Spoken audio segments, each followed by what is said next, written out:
Hey guys, welcome back to another video.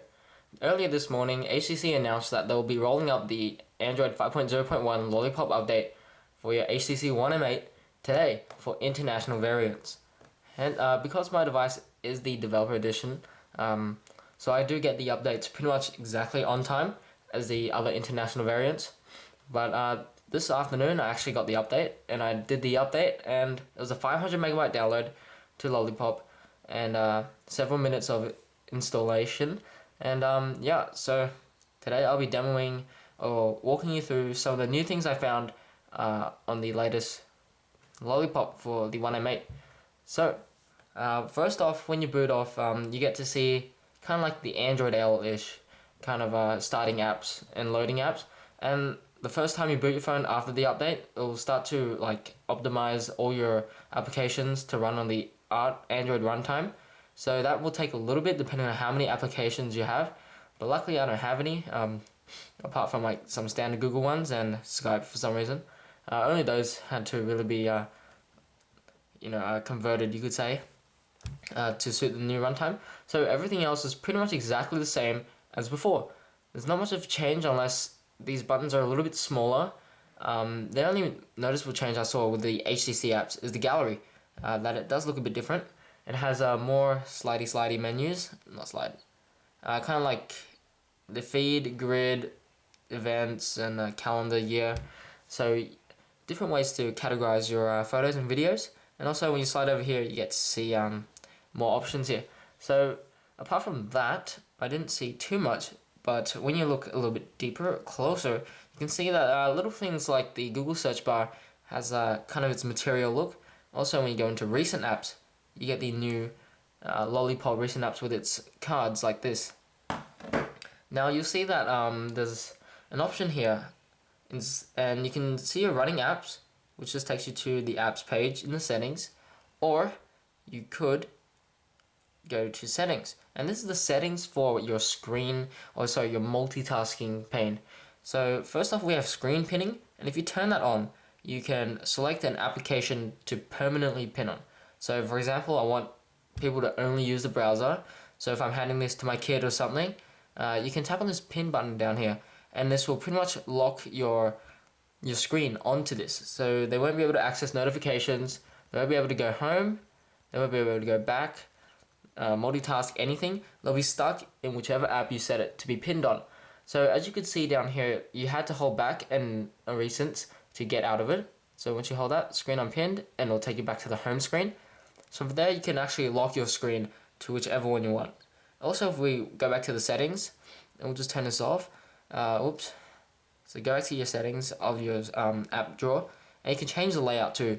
If you don't like the clunky Android L card view, you can definitely switch back to the more, you could say sensible, but I kind of like the grid view, because the card view is just for show, I think. And the grid view definitely kind of makes it more intuitive and more easy to see what's open rather than flicking through all your cards. You can easily dismiss them all with one button. So I think that clears more than just what you see on the screen. It should clear everything.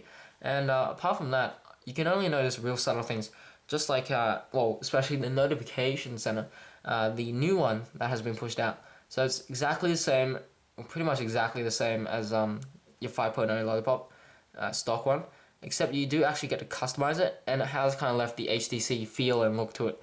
So it's not entirely too bad, but you could say they could have improved with like kind of like a more minimal feel to it.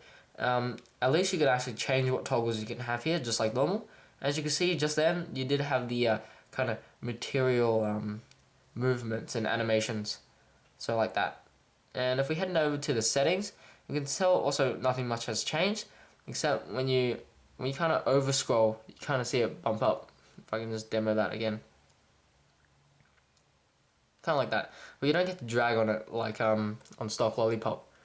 Well, I think that's pretty much about it, except for a few move menus and all that. And let's see if personalization does anything. I think there are just more menus here. Themes. We'll see if that changes anything else. No, they're kind of stuck with the grey theme here. You can't change the background, but you can definitely change the foreground, and you still can't really add your own themes. Now, the last thing we should look at is the lock screen. Now, this is telling me gestures. So far you actually get the, well, I don't really have any notifications to show, which is a bit sad, but I'll put in a video over the top of this one while I demo, well, of me demoing it. Basically it's the same as your jelly, no, not jelly bean, lollipop one. But you can also choose what kind of notifications you want to display, whether or not your screen is securely locked, or like a free one like this, where it just kind of slides up. I believe you can do this by going in settings, and then going to security, and it should be here. Unless it's in screen lock, and I go to pattern. Just draw one, and you also get the same Android L lock patterns. So after you do select the lock, you can choose whether or not to show all content or hide sensitive information but show the notification, or you can leave it like free falling or free hanging, free displaying out for anyone to see. Don't want to show hide sensitive content information or notification content. And when you do lock, it pretty much will be able to, unlock, you'll be able to see all your notifications but not what specifically it is doing. So you'll see what app, but not what. So you do get the same kind of, when you're downloading an app from the Play Store, well, you can see all this new material stuff, but I'll put another video on top, that you can actually indeed see, it's just like the Android L update for the Google Play Edition counterpart for this. So thank you guys for watching for this video. There is no Easter egg on this, unfortunately. HTC hasn't been kind enough to put that in with any of their releases so far that I can remember. So thanks for watching, guys, and I hope you enjoyed this video.